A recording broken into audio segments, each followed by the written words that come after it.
Bonjour et bienvenue dans Pop Socket, le format où j'ai 5 minutes pour vous raconter toute l'actualité pop culture de la semaine. Si vous avez vu mes stories Instagram, vous avez vu que cette semaine, j'ai été ensevelie sous les news, j'en ai sélectionné que quelques-unes, il y en aura un petit peu plus que d'habitude, et on va commencer avec de la musique, parce qu'il y a eu beaucoup de choses, je sais pas pourquoi la planète s'est décidée à tout sortir la semaine du 20 mai. Comme je l'avais fait il y a quelques semaines avec toutes les news Marvel que je vous avais mis tous ensemble dans une espèce de melting pot, et bien je vais faire pareil pour toutes les actus musique et surtout tournées. On commence tout de suite avec Billie Eilish qui a annoncé vendredi une tournée mondiale pour son album Happier Than Ever. Toutes les dates sont prévues pour 2022, elle passera notamment à Paris le 22 juin et les billets sont mis à la vente dès ce vendredi le 28. Elle a précisé aussi sur Twitter que si vous précommandiez son album via son site internet, vous aviez accès à une présélection pour avoir l'opportunité d'acheter vos places à l'avance. Donc si vous voulez à tout prix voir Billie Eilish et ne pas rater son passage en France, je vous invite vivement à faire ça. Ayant vécu moi-même le stress des places de concert qui partent très vite, c'est toujours un gros avantage d'y avoir accès en avance. Pour ceux qui comme moi étaient ados au début des années 2000, cette news va vous donner du baume au cœur,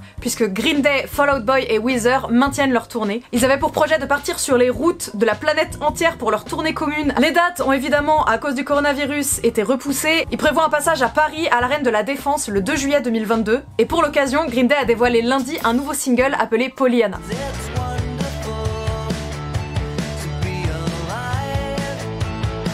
Le tout premier album d'Olivia Rodrigo, appelé Sour, est sorti ce vendredi. Olivia Rodrigo, ça vous dit peut-être rien de nom, mais vous avez pas pu passer à côté de son tout premier single. C'est devenu la nouvelle princesse de la pop à peine 18 ans. Son premier single, Driver's License, est sorti en début d'année et a fait d'elle la première chanteuse hors télécrochet à voir son tout premier morceau au top des charts depuis Lauryn Hill en 1998. Elle a été catégorisée par Billboard comme une des chansons les plus dominantes de tous les temps et top 3 des meilleurs bridges du 21e siècle. Deux autres singles ont suivi, Déjà Vu, entrée en 8ème position au Billboard Top 100, faisant d'elle la première artiste de l'existence à avoir eu ses deux premiers singles dans le top 10, et Good For You qui est sorti la semaine dernière. En seulement 2 jours, l'album a déjà atteint quasiment les mêmes chiffres de streaming que Thank You Next d'Ariana Grande pour la même période, qui a été, comme on le sait tous, un succès phénoménal. Et Sour propulse Olivia Rodrigo à la 28ème place des artistes les plus écoutés au monde sur Spotify. Tout ça pour un premier album 2 jours après sa sortie.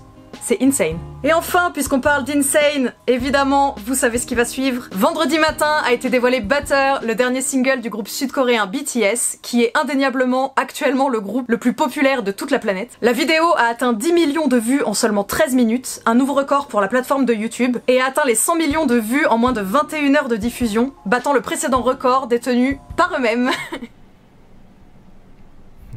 L'avant-première du clip a aussi été un record de vues, atteignant un pic d'utilisateurs à 3,9 millions de spectateurs en simultané. C'est également le plus gros début mondial de tous les temps sur Spotify en termes d'écoute, et d'un point de vue plus national pour le groupe, Butter a atteint le statut de PAC dimanche après-midi. PAC, ça veut dire Perfect All Kill, et c'est le terme désigné lorsqu'une chanson atteint le numéro 1 des 8 charts coréens en simultané. Côté série maintenant, une news que je n'ai absolument pas vu venir et qui pourtant est en discussion depuis 6 mois, va arriver un revival de la série Dexter. Avant de vous parler de ça, je vais faire rapidement un petit point lexical autour de tous ces termes: reboot, remake, revival. Si jamais vous êtes perdu, c'est maintenant, un brief en 30 secondes. Un remake, c'est finalement juste l'adaptation d'une œuvre à une nouvelle ère du temps. Le synopsis du projet reste le même, il est juste recréé de toutes pièces. Par exemple, A Star Is Born avec Bradley Cooper et Lady Gaga sorti en 2018, c'est un remake du film du même nom sorti en 1937. Il suit exactement la même trame. Un reboot, c'est une œuvre appartenant au même univers qu'une précédente, mais ne racontant pas la même histoire, ne faisant pas partie de la même continuité. On peut y retrouver les mêmes personnages, peut-être pas joués par les mêmes acteurs, mais le plot ne sera pas exactement le même. L'exemple parfait et le plus parlant, ce sera les films de super-héros, comme les différentes trilogies de Spider-Man ou les Batman.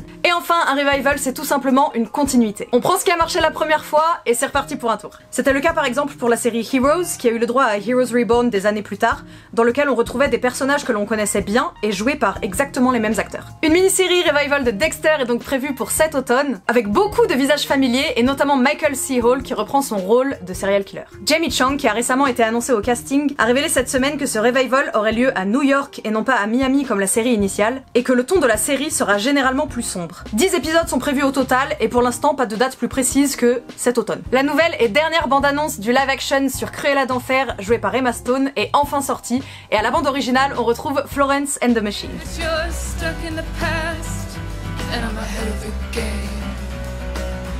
Le film est prévu pour une sortie en salle et sur la plateforme Disney+ la semaine prochaine. Comme Mulan avant lui, il est prévu qu'il sorte sur Disney+ avec un coût additionnel, donc en plus de l'abonnement. Cependant, cette pratique étant interdite en France, eh bien le film, c'est pas pour tout de suite pour nous. Pour la France et peut-être d'autres pays, le film Cruella ne sera dispo sur Disney+ qu'à partir du 23 juin. Et dernière info incroyable mais vraie, je vais vous parler d'un animé. Alors vous le savez, je suis pas trop culture animée d'ordinaire, mais celui-ci a attiré mon attention, il s'appelle Trézé. De base, le comic Trézé, c'est une œuvre d'horreur / crime d'origine philippine, en noir et blanc et publié depuis 2005. Il raconte l'histoire d'Alexandra Trézé, une détective spécialisée dans les crimes d'origine supernaturelle, et la partie que je trouve particulièrement intéressante, c'est qu'on y retrouve des créatures mythiques du folklore philippin, et j'ai pas l'impression que ce soit quelque chose de très connu. Du coup, ça m'intrigue. La série de livres a raflé de nombreuses récompenses littéraires depuis 2010, et son adaptation va arriver le 10 juin sur Netflix. Pour la voix de l'héroïne, on retrouvera Shay Mitchell, que vous connaissez peut-être si vous avez suivi Pretty Little Liars. Et il me semble qu'elle était dans You aussi récemment. J'espère que ma sélection de news de cette semaine vous aura plu. Merci encore une fois d'avoir passé vos 5 minutes en ma compagnie. Comme d'habitude, on se retrouve dans la semaine sur Twitch, tous les jours sur Instagram et sur Twitter. Je vous mets tous mes réseaux en barre d'informations. Hydratez-vous bien, restez connectés et à lundi prochain.